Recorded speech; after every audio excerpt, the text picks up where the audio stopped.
आज हम देखेंगे एक अपना बॉक्स कलवर्ट का क्वेश्चन। तो हमारा क्वेश्चन कुछ इस प्रकार है, analyse the frame by moment distribution method. तो ये फ्रेम बेसिकली एक बॉक्स है जिसे हमें एनालाइज करना है थ्रू मोमेंट डिस्ट्रीब्यूशन मेथड। तो हमारे इस क्वेश्चन में अगर हम ध्यान से देखें तो हमारा स्पान ए बी और स्पान सी डी पर लगा है you V L uniformly varying load, और हमारे स्पान बीसी पर एक point load central point loading है 15 किलो न्यूटन की, और एडी स्पान पर है हमारा यूडीएल यूनिफॉर्मली डिस्ट्रीब्यूटेड लोड जो कि है 4 किलो न्यूटन बाय मीटर। तो सिंस ये क्वेश्चन सॉल्व होगा मोमेंट डिस्ट्रीब्यूशन मेथड से, जहाँ पर हमारा हमेशा की तरह पहला स्टेप होगा फिक्स एंड मोमेंट्स निकालना फॉर ईच स्पान। तो यहाँ पर हम फिक्स एंड मोमेंट्स निकालेंगे for span A B, B A, B C, C B, और span C D, D C, A D and D A. ठीक है, तो चलिए हम शुरू करते हैं इस क्वेश्चन को अपने पहले स्टेप से। तो यहाँ पर हमारा पहला स्टेप होगा फिक्स एंड मोमेंट फाइंड करना फॉर ईच स्पान। तो हम फाइंड आउट करेंगे फिक्स एंड मोमेंट। ये है हमारा कुछ गिवन क्वेश्चन जहाँ पर हम फाइंड आउट करेंगे अपने फिक्स एंड मोमेंट। तो हम सबसे पहले कंटिन्यू करते हैं फॉर स्पान ए बी, जहाँ पर एक यूनिफॉर्मली वेयरिंग लोड। तो फॉर स्पान ए बी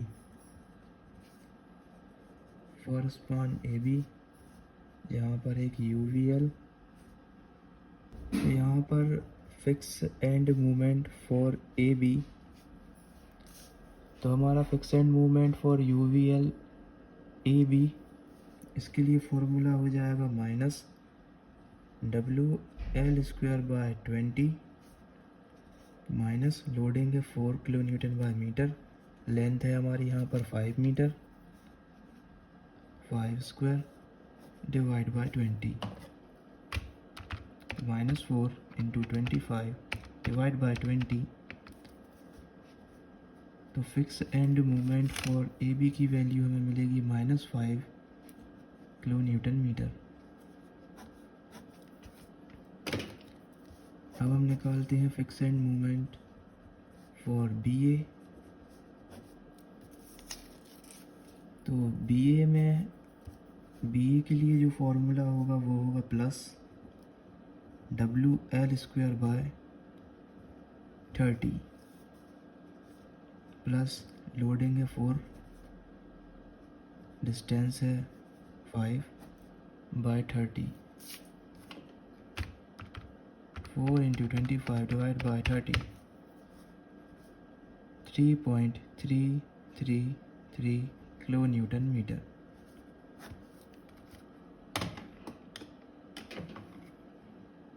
अब हम निकालेंगे अपने fix end movement for span B C, जहाँ पर एक पॉइंट लोड। तो फॉर स्पान बी सी यहाँ पर एक पॉइंट लोड, तो यहाँ पर fix end movement for B C का फॉर्मूला होगा minus W A B square by L square. तो यहाँ पर लोडिंग है हमारी 15 किलो न्यूटन की, ए की वैल्यू आएगी 4 और बी की वैल्यू है सेम तो 4 स्क्वायर, और टोटल लेंथ होगी हमारी यहाँ पर 4 + 4 8 स्क्वायर। अल्टीमेटली जो हमारी fix end movement for B C की वैल्यू होगी वो होगी -15 किलो न्यूटन मीटर। तो ये है हमारी fix end movement for B C. अब हम निकालेंगे value fix end movement for C B, तो जिसके लिए फॉर्मूला होगा plus W A square B divide by L square plus loading है 15, ए की वैल्यू है 4 और बी की वैल्यू भी है 4, टोटल लेंथ है हमारी 8, तो यहाँ पर वैल्यू आ जाएगी +15 किलो न्यूटन मीटर। अब हम कंटिन्यू करेंगे फॉर स्पान CD या DC। तो फॉर स्पान DC, तो यहाँ पर हम fix end moment for DC, जिसके लिए फॉर्मूला हो जाएगा -WL²/20। यहाँ पर जो fix end moment for DC होगा वो होगा प्लस में, क्योंकि अगर हमारे अल्फ़ाबेटिकल ऑर्डर कॉन्जिक्यूटिव है, यानी AB, जैसे फॉर एग्ज़ाम्पल A के बाद B, या C के बाद D, या D के बाद E, तो बेसिकली ऐसे स्पान जो कि अल्फ़ाबेटिकल ऑर्डर को फॉलो करते हैं, है ना, जैसे AB अल्फ़ाबेटिकल ऑर्डर को फॉलो कर रहा है, CD अल्फ़ाबेटिकल ऑर्डर को फॉलो कर रहा है, तो बेसिकली ऐसे स्पान के फिक्स एंड मोमेंट के सामने माइनस होगा। और अगर स्पान ऐसा है जो है BA, DC या ED, तो आप देख सकते हैं कि ये अल्फ़ाबेटिकल ऑर्डर को फॉलो नहीं कर रहे हैं, तो ऐसे स्पान पर होता है पॉजिटिव। तो बेसिकली अगर हम देखें जो हमारा स्पान DC है वो अल्फ़ाबेटिकल ऑर्डर को फॉलो नहीं कर रहा है, इसलिए जो हमारा फिक्स एंड मूवमेंट का फॉर्मूला होगा फॉर स्पान DC वो पॉजिटिव में होगा। और अगर हम बात करें DC पर, तो आप देख सकते हो C पर जो UVL उसकी वैल्यू है मिनिमम, और जो हमारा D पर जो लोड है उसकी वैल्यू है मैक्सिमम। इस UVL यूनिफॉर्मली वेयरिंग लोड में D, अगर हम CD स्पान पर देखें तो D पर है मैक्सिमम वैल्यू लोड की और C पर है मिनिमम वैल्यू, इसलिए फॉर्मूला हो जाएगा WL²/20। ठीक, तो यहाँ पर जो लोड है वो है 4 और L की वैल्यू है 5² 20। अल्टीमेटली जो हमारी fix end movement for DC होगा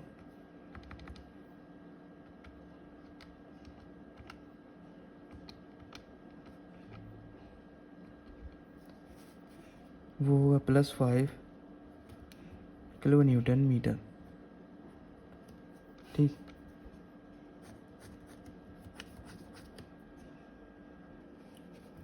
अब हम निकालेंगे fix end movement for CD। तो यहाँ पर हम जा रहे हैं C से D की ओर, ठीक है, तो जिसके लिए फॉर्मूला हो जाएगा WL²/30। सिंस ये अल्फ़ाबेटिकल ऑर्डर फॉलो कर रहा है इसलिए माइनस साइन आएगा, माइनस लोडिंग है 4, डिस्टेंस है 5।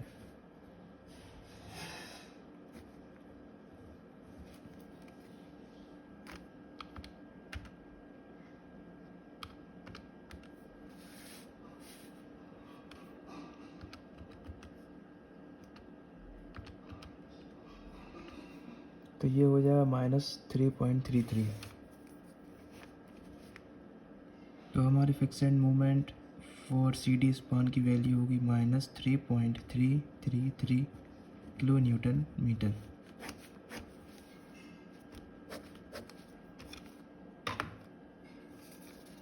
और अब हम देख लेते हैं अपने आखिरी स्पान यानी फॉर स्पान AB, जहाँ पर एक UDL जो कि है 4 किलो न्यूटन बाय मीटर का।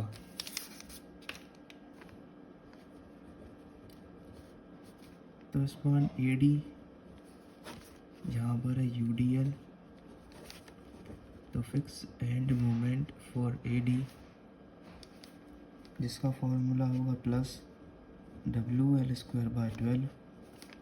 यहाँ पर हमारा UDL है 4 kilo newton by metre +4, distance है यहाँ पर 8,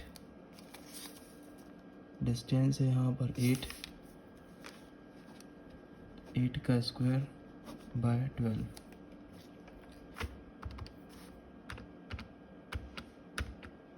AD स्पान के लिए हमारा फिक्स एंड मोमेंट होगा 21.33 प्लस 21.33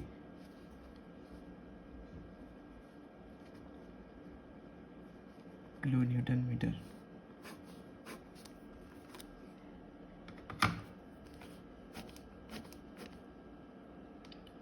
तो यहाँ पर आप एक नोट भी लिख सकते हैं कि जब हमारी बॉक्स कलवर्ट में जब भी हम फिक्स एंड मूवमेंट्स निकालेंगे इस नीचे वाले पोर्शन यानी एडी के लिए, तो यहाँ पर जो है ऐसा कि मैंने बताया था कि फिक्स एंड मूवमेंट निकालने में अगर स्पान अल्फ़ाबेटिकल ऑर्डर शो कर रहा है तो वो माइनस में आना चाहिए, लेकिन यहाँ पर एक एक्सेप्शनल केस है बॉक्स कलवर्ट में इस नीचे वाले सेक्शन के लिए यानी एडी के लिए। यहाँ पर जैसे एडी अल्फ़ाबेटिकल ऑर्डर शो कर रहा है लेकिन फिर भी ये पॉजिटिव ही आएगा, तो ये एक ओनली केस है। ठीक है, बॉक्स कलवर्ट में आप याद रखिएगा। तो जो fix end movement for D A होगा वो हो जाएगा हमारा माइनस WL²/12, तो -4 8²/12 ये होएगा -21.333 किलो न्यूटन मीटर।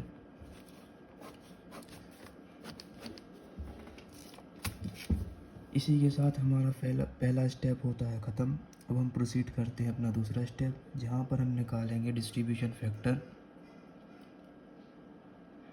तो ये है हमारा दूसरा स्टेप जहाँ पर हम निकालेंगे distribution factor for each member.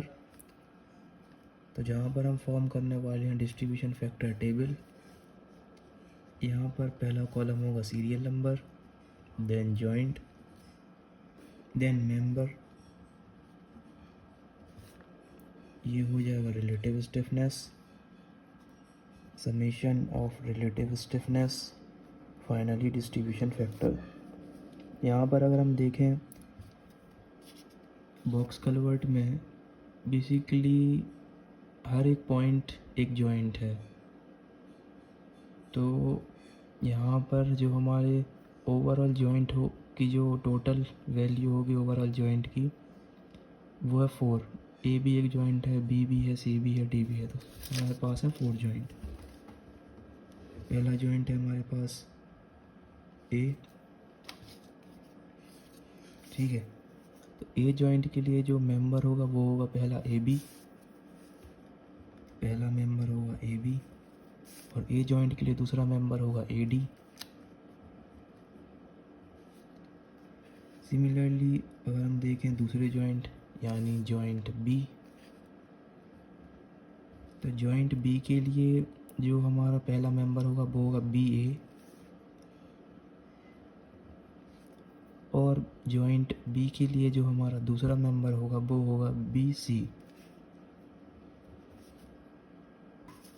और हम देखें अगर हमारा जो सी जॉइंट है उसके लिए पहला मेंबर होगा हमारा सी बी और दूसरा मेंबर हो जाएगा सी डी। तो हमारा तीसरा जॉइंट होगा सी, जिसका पहला मेंबर होगा सी बी और दूसरा मेंबर हो जाएगा सी डी। तो यहाँ पर जो हमारा आखिरी जॉइंट यानी जॉइंट नंबर 4 होगा वो होगा जॉइंट डी। जॉइंट डी के लिए पहला मेंबर हो जाएगा हमारा डी ए,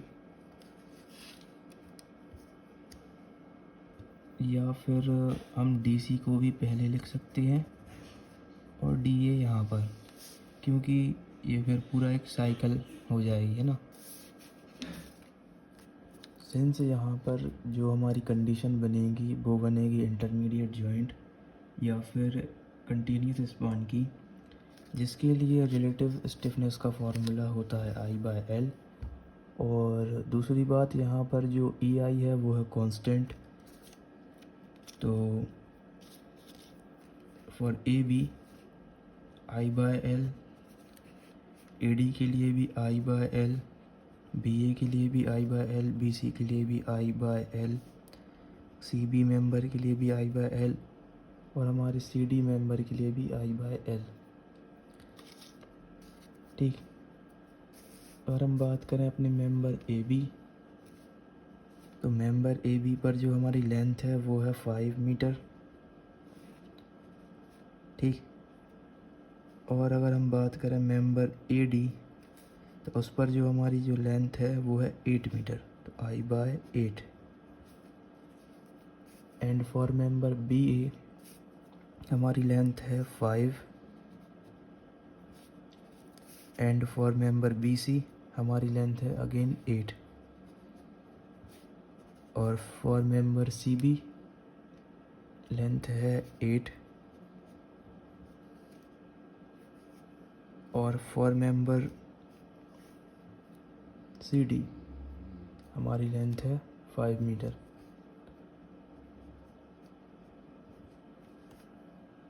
अब हम निकाल लेते हैं सम। तो फॉर जॉइंट ए जो रिलेटिव स्टिफनेस का सम होगा वो होगा 1/5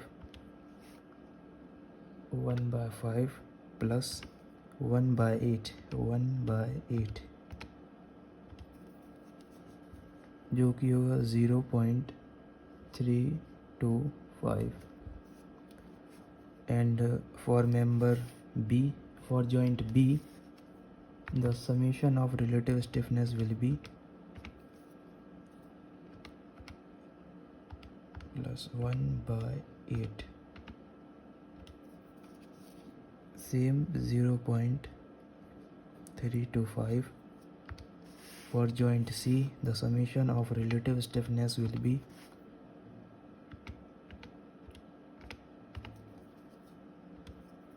0.325। तो यहाँ पर भी रिलेटिव स्टिफनेस का फॉर्मूला होगा I/L। And for member D C length है हमारी 5, तो I/5। And for member D A हमारी लेंथ है 8, तो I/8। तो for joint D formula relative stiffness का सम हो जाएगा 0.325। अब हम निकालते हैं distribution factor for each member. Member A B के लिए डिस्ट्रीब्यूशन फैक्टर का फॉर्मूला होगा, तो इसकी relative stiffness 1/5 divide sum of relative stiffness 0.325। तो distribution factor for member A B 0.525।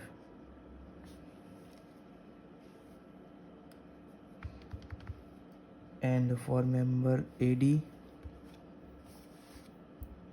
I/8 divide 0.325। तो ए डी मेंबर के लिए रिलेटिव स्टिफनेस हो जाएगी 0.385। तो यहाँ पर जो हमारे distribution factor for A B के लिए उसकी वैल्यू आएगी 0.615। यहाँ पर हो गई थी कैलकुलेशन मिस्टेक, क्योंकि 1/5 डिवाइड बाय 0.325 वो होगा 0.615। अब हम कैलकुलेट करते हैं distribution factor for member B A. I/5 divide 0.325, तो 0.615। For member B C I/8 divide 0.325, तो 0.385। And distribution factor for member C B 1/8। तो distribution factor for C B हो जाएगा 0.385। Now distribution factor for C D 1/5 divide 0.325, 0.615। तो यहाँ पर जो हमारा डी सी के लिए डिस्ट्रीब्यूशन फैक्टर होगा वो होगा I/1/5 डिवाइड 0.325। तो distribution factor for member D C 0.615 and distribution factor for member DA 1/8 divide 0.325, वो हो जाएगा 0.385। इसी के साथ हमारा दूसरा स्टेप भी होता है ख़त्म। अब हम प्रोसीड करते हैं अपना थर्ड स्टेप, जहाँ पर हम ड्रॉ करेंगे मोमेंट डिस्ट्रीब्यूशन टेबल, जिसकी हेल्प से हम निकालेंगे फाइनल एंड मोमेंट्स। तो यहाँ पर हम प्रोसीड करते हैं अपना थर्ड स्टेप, जो कि होगा मोमेंट डिस्ट्रीब्यूशन टेबल को ड्रॉ करना।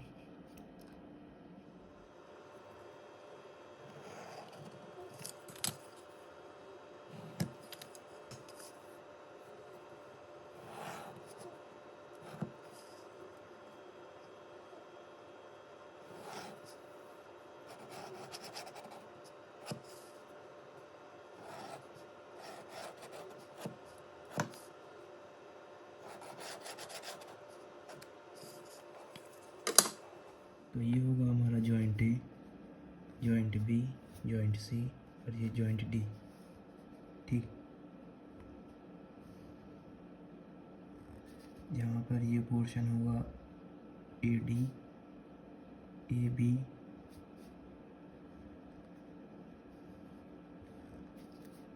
और ये हो जाएगा बी ए,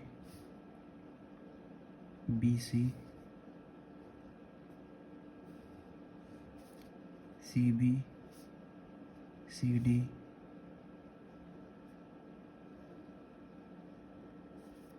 और ये हो जाएगा D C, then D A. ठीक, मतलब स्टार्ट करेंगे हम ए डी से और एंड होगी डी ए पर। तो ये थे हमारे जॉइंट्स, और इन बॉक्सेस में हम फिल करेंगे अपने डिस्ट्रीब्यूशन फैक्टर। ए डी के लिए डिस्ट्रीब्यूशन फैक्टर है 0.385, ए बी के लिए डिस्ट्रीब्यूशन फैक्टर है 0.615, बी ए के लिए डिस्ट्रीब्यूशन फैक्टर है 0.615 और बी सी के लिए 0.38। और यहाँ पर हम लिखेंगे फिक्सेड मोमेंट्स। तो ए डी के लिए जो हमारा फिक्सेड मोमेंट था वो था +21.33, और ए बी के लिए जो हमारा फिक्सेड मोमेंट था वो था -5, और बी ए के लिए था +3.33। तो ये हो जाएंगे हमारे फिक्सेड मोमेंट्स। ठीक, तो यहाँ पर हम कंटिन्यू करेंगे अपनी टेबल को विथ बैलेंस। ठीक,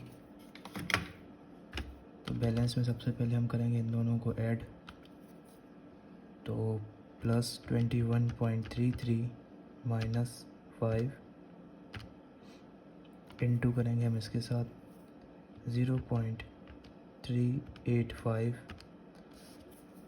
तो यहाँ पर वैल्यू आएगी +6 और बैलेंस में साइन हो जाता है चेंज। ठीक है, अगर ये प्लस में वैल्यू आ रही तो हमें लिखना पड़ेगी माइनस में, -6.28, या से हम कंसीडर करते हैं 29। सिमिलरली हम ऐड करेंगे वापस इनको 21.33 प्लस ब्रैकेट -5, अब इनटू करेंगे इसके साथ इंटू 0.615। तो यहाँ पर हमें वैल्यू मिलेगी +10.04।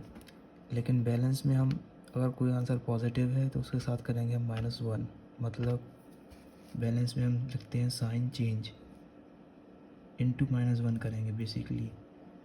तो यहाँ पर आ जाएगा -10.04। सिमिलरली हम करेंगे यहाँ पर, इन दोनों को करेंगे हम ऐड 3.33 -15 इंटू करेंगे इसके साथ इंटू 0.615। इसकी वैल्यू आएगी, एक बार और इंटू करेंगे हम -1 में, क्योंकि हम कर रहे हैं बैलेंस। इसकी वैल्यू बेसिकली आएगी +7.18। ठीक, अगेन हम करेंगे इन दोनों को ऐड, तो 3.33 -15 इंटू करेंगे हम इसके साथ इंटू 0.385, क्योंकि हम कर रहे हैं बैलेंस इसलिए एक बार और इंटू करेंगे हम -1 के साथ। तो अल्टीमेटली यहाँ पर वैल्यू आएगी पॉजिटिव 4.49। ठीक, तो सी जॉइंट पर हम करेंगे इन दोनों को ऐड। 15 - 3.33 इंटू करेंगे इसके साथ इंटू 0.385, और क्योंकि ये है बैलेंस तो एक बार और इंटू -1 के साथ। तो हमें यहाँ पर मिलेगी -4.49। अगेन इन दोनों को वापस इंटू करेंगे 15 माइनस इन दोनों को प्लस करेंगे बेसिकली। ठीक है, तो +15 प्लस ब्रैकेट -3.33 इंटू करेंगे 0.615 के साथ, देन अगेन इंटू -1 क्योंकि हम कर रहे हैं बैलेंस। तो अब बेसिकली हमें यहाँ पर मिलेगी -7.18। अगेन इन दोनों को करेंगे ऐड, तो +5 प्लस -21.33 इंटू करेंगे 0.615 इंटू -1 क्योंकि हम कर रहे हैं बैलेंस। तो हमें यहाँ पर मिल जाएगी पॉजिटिव 10.04। अगेन इन दोनों को प्लस इंटू इसके साथ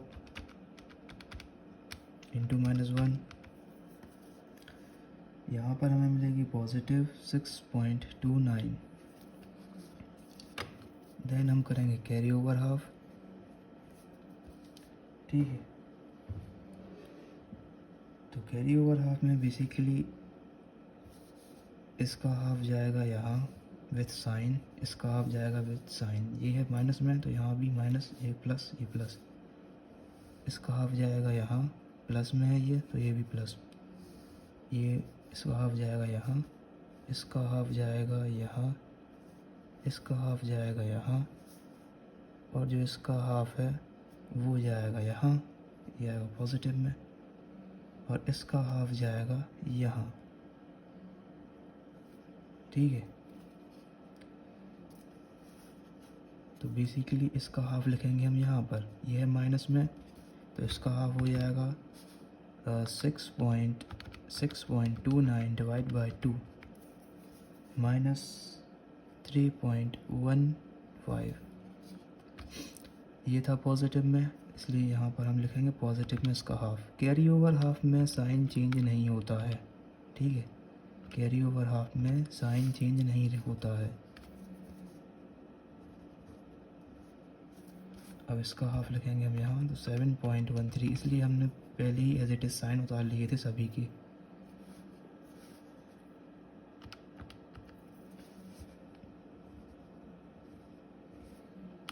अब हम इसका हाफ लिखेंगे यहाँ 10.04 डिवाइड बाई 2 तो -5.02।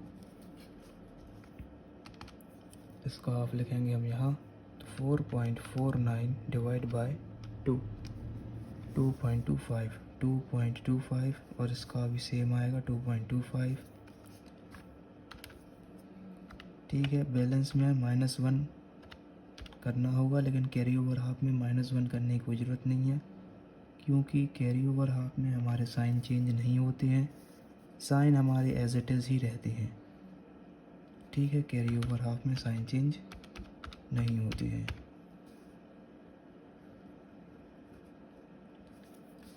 तो ये था हमारा कैरी ओवर हाफ का प्रोसेस। अब हम करेंगे बैलेंस।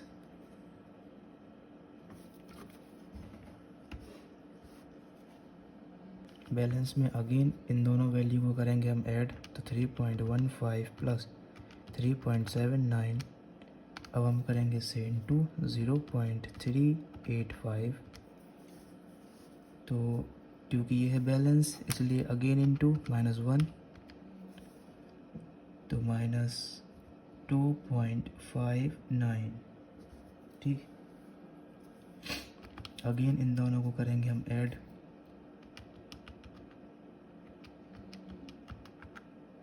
इंटू करेंगे हम 0.615 इंटू 0.615 इंटू -1 क्योंकि हम कर रहे हैं बैलेंस, तो -4.15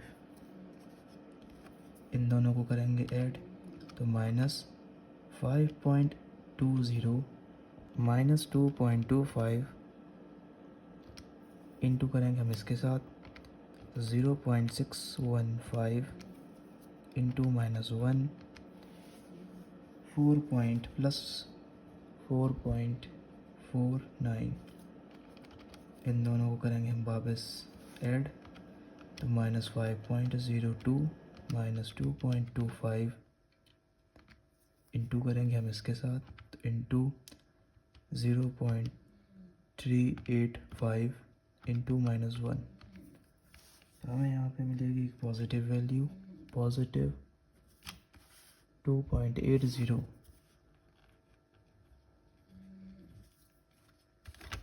हम करेंगे इन दोनों को ऐड, तो 2.25 प्लस 5.02 इंटू करेंगे इसके साथ 0.385 इंटू -1, हमें यहाँ पे वैल्यू मिलेगी -2.80। इन दोनों को करेंगे वापस ऐड, 2.25 प्लस 5.02 इंटू करेंगे हम इसके साथ, तो 0.615 इंटू -1, तो हमें यहाँ पर वैल्यू मिल जाएगी -4.47। अब हम करेंगे इन दोनों को ऐड, तो -3.59 -3.15 इंटू करेंगे हम इसके साथ, इंटू 0.615 इंटू -1, तो हमें यहाँ पर वैल्यू मिल जाएगी पॉजिटिव 4.15। अगेन इन दोनों का हम करेंगे सम, तो -3.59 -3.15 0.385 इंटू -1, तो हमें यहाँ पर वैल्यू मिली पॉजिटिव 2.59। तो ये था हमारा बैलेंस। अब हम करते हैं carry over half. Carry over half में कोई भी साइन चेंज नहीं होगा, तो साइन हम लिख लेते हैं एज इट इज़। जैसे ये है प्लस, तो यहाँ प्लस, ये माइनस, तो यहाँ माइनस, यहाँ पर ये प्लस, ये माइनस, यहाँ पर एज इट इज़ साइन, यहाँ पर as it is sign. Basically carry over half में हम 1 डिवाइड बाय 2 करेंगे, ठीक है।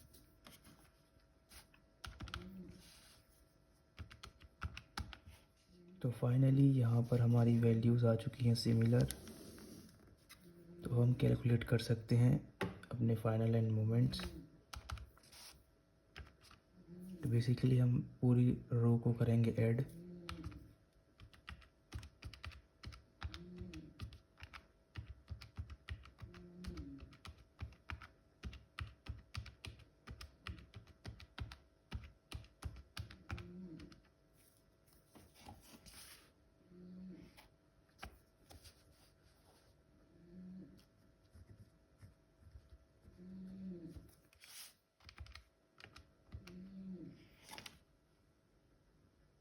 बेसिकली ये होंगी हमारी फाइनल एंड मोमेंट्स की वैल्यू, जिसके थ्रू हम प्लॉट कर पाएंगे अपना बेंडिंग मोमेंट डायग्राम।